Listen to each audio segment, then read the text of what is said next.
বিয়ের দিন মানুষের জীবনে এক অবিস্মরণীয় মুহূর্ত। কেউ খুশিতে কাঁদে, কেউ হাসে, কেউ আবার ভয় পায় নতুন জীবনের চিন্তায়।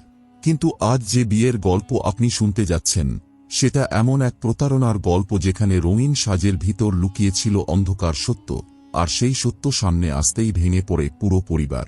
রবিন মধ্যবিত্ত পরিবারের একজন সাদাসিধে কিন্তু দায়িত্বশীল যুবক। নিজের বাবার মতো স্কুল শিক্ষক হতে চেয়েছিল, কিন্তু ভাগ্যের টানে চাকরি নিল একটি প্রাইভেট কোম্পানিতে। দেখতে সে ভালোই, লম্বা, গায়ের রং শ্যামলা, কিন্তু খুবই পরিপাটি। পরিবারে মা বাবা, ছোট বোন, সব মিলিয়ে অত্যন্ত শান্ত পরিবেশ। রবিনকে সবাই ভালোবাসত কারণ সে খুব সংযত আর নম্র। রবিন বয়সে 23 পড়তেই বাড়ির চাপ বাড়তে থাকে। এখন তো বিয়ের কথা ভাবতে হবে। মা প্রায়ই বলতেন, ছেলের জীবনটা এবার নতুন পথে হাঁটুক। রবিন তেমন আপত্তি করেনি। সে বলল, আপনারা যার মতো মনে হবে ঠিক করবেন, আমি মেনে নেব। এরপর কয়েকটা পাত্রী দেখতে যাওয়া হলো, কিন্তু কোথাও ঠিক মিলল না। কারো স্বভাব নিয়ে দ্বিধা, কারো চরিত্র নিয়ে সন্দেহ, কারো আবার ঘরের পরিবেশ ঠিক নয়। রবিনের মা বলতেন, আমরা খুব বেশি চাই না, শুধু যেন ভালো মনের হয়। ঠিক তখনই রবিনের মামা কলকাতা থেকে ফোন করলেন, একটা দারুণ প্রস্তাব আছে। মেয়ের নাম লিপি, বয়স 21। মামা বললেন, মেয়েটাকে দেখলে তুমি রাজি না হয়ে পারবে না।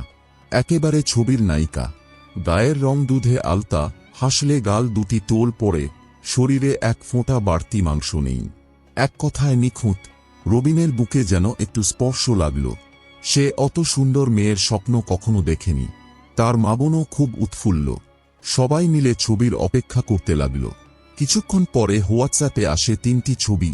একটিতে মেয়েটি লাল শাড়ি পরে সিঁথিতে সিঁদুরে ভরা, অন্যটিতে সাধারণ সালোয়ার, আরেকটিতে হাসিমুখে সেলফি। ছবিগুলো দেখেই রবিন যেন হারিয়ে গেল। মেয়েটি সত্যিই স্লিম, চোখে মায়া, চুল খোলা। তার মনে হলো, এটাই হয়তো আমার জীবন সঙ্গী। কথা এগোতে থাকে। মেয়ের পরিবার প্রস্তাব দেয়। গ্রামের নিয়ম, বিয়ের আগে ছেলে মেয়ের দেখা সাক্ষাৎ হয় না। রবিন প্রথমে আপত্তি করলেও মামা বললেন, গ্রামের নিয়ম মেনে নাও, মেয়ের সৌন্দর্য দেখে সন্দেহ করার কিছু নেই। রবিনও রাজি হয়ে যায়। বিয়ের দিন ঠিক হলো 1 মাস পর। সময় এগোতে থাকে। এদিকে সামাজিক মাধ্যমে সবাই জানে, রবিনের খুব সুন্দর বউ আসছে। গ্রামের রাস্তায় রাস্তায় আলোচনা, পাতলা মেয়েটা নাকি মাথায় হেলমেট ছাড়া স্কুটি চালায়। অবশেষে বিয়ের দিন আসে। বর সাজতে লাগল। পাঞ্জাবি, পাগড়ি সব মিলিয়ে একেবারে রাজপুত্র। বন্ধুদের হাসাহাসি, নাচ, আনন্দ, সব মিলিয়ে মন ভালো হয়ে যায়। কিন্তু তার ভিতরে ভিতরে একটু ভয় কাজ করছিল। কারণ সে এখনো জীবনে মেয়েটিকে সামনাসামনি দেখেনি। কিন্তু ছবির ভরসা ছিল। বরযাত্রা রওনা দেয়। একেবারে আনন্দমুখর যাত্রা। কিন্তু যখন মেয়ের গ্রামে পৌঁছায়, তখন হঠাৎ অদ্ভুত কিছু লক্ষ্য করা যায়। গ্রামের ছেলেরা হাসাহাসি করছে, কেউ বলছে, আজ বিয়েতে আসল খেলা হবে, কেউ আবার মোবাইল হাতে ভিডিও করছে। রবিনের বুকের ভেতর কেঁপে ওঠে। কিন্তু সে নিজেকে শান্ত রাখে। এগুলো গ্রাম্য উত্তেজনা।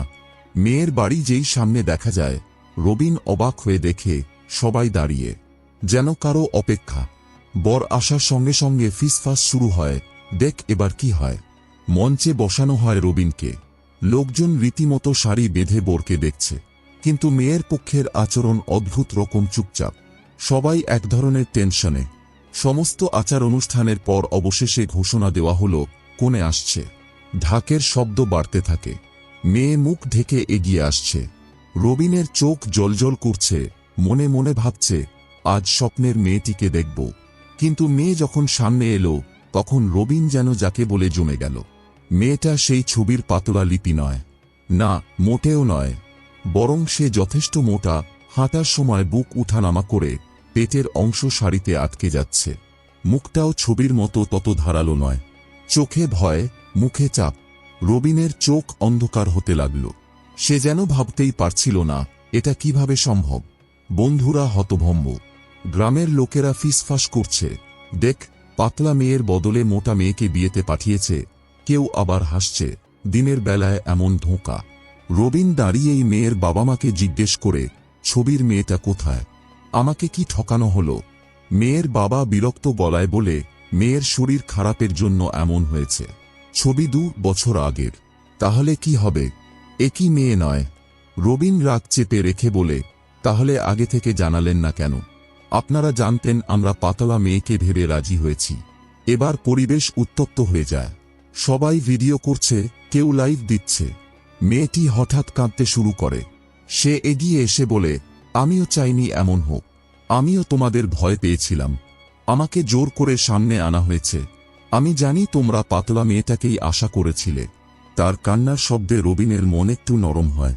সে বুঝতে পারে মেয়েটিও প্রতারিত, কিন্তু এভাবে বিয়ে হতে পারে। মেয়ের মা এগিয়ে এসে বলেন, মেয়ের শরীর বেড়ে যাওয়ার পর আর কেউ প্রস্তাব দিচ্ছিল না। আমরা চাইছিলাম ভালো ঘর পেতে। এই উত্তর রবিনের ভেতর আগুন ধরিয়ে দেয়। গ্রামে শোরগোল, বিয়ে ভেঙে যাবে, বর রাগ করে চলে যাবে। মেয়ের সর্বনাশ হয়ে গেল। রবিন গভীর শ্বাস নিয়ে বলে, আমি গঠন দেখে মানুষ বিচার করি না, কিন্তু জীবনের সঙ্গীর ক্ষেত্রে সত্যি লুকানো মানে বড় ভুল। আমি সিদ্ধান্ত নিতে সময় চাই।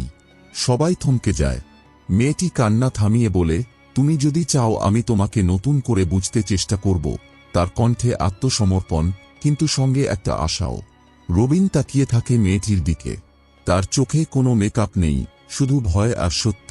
হয়তো এই সত্যই তার মন ছুঁয়ে যায়। সে ধীরে বলে, আমি তোমাকে মানুষ হিসেবে জানতে চাই। ছবি ভুলে যাই, কিন্তু সম্পর্কটা সত্যি হওয়া উচিত। গ্রামবাসীরা অবাক। বিয়ে সেদিন হয় না, কিন্তু দুজনের মধ্যে শুরু হয় নতুন এক সম্পর্কের যাত্রা। পরের 2 সপ্তাহ তারা ফোনে কথা বলে একে অন্যকে নিজের কথা জানায়। মেয়েটি বলে কিভাবে থাইরয়েডে হঠাৎ ওজন বেড়েছিল। রবিন বলে তার শৈশব, তার স্বপ্ন। একের প্রতি একার বিশ্বাস তৈরি হয়। একদিন মেয়েটি বলে, তুমি যদি চাও আমি ধীরে ধীরে আবার সুস্থ শরীরে ফিরতে চেষ্টা করব, কিন্তু জোর করে নয়, শুধু তোমার মনটা পেতে চাই। রবিন উত্তর দেয়, তোমার শরীর নয়, তোমার একান্ত সত্যিটাই আমাকে ছুঁয়েছে।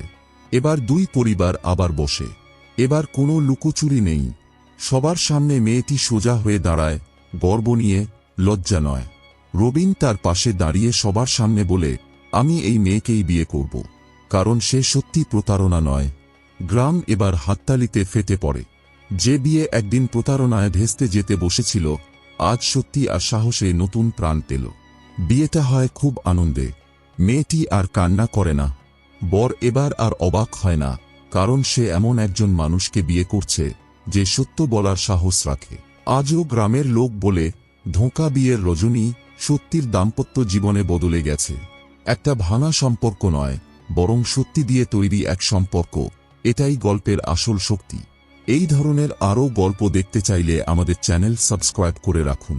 সবাই ভালো থাকবেন, সুস্থ থাকবেন। আবার দেখা হবে পরের ভিডিওতে।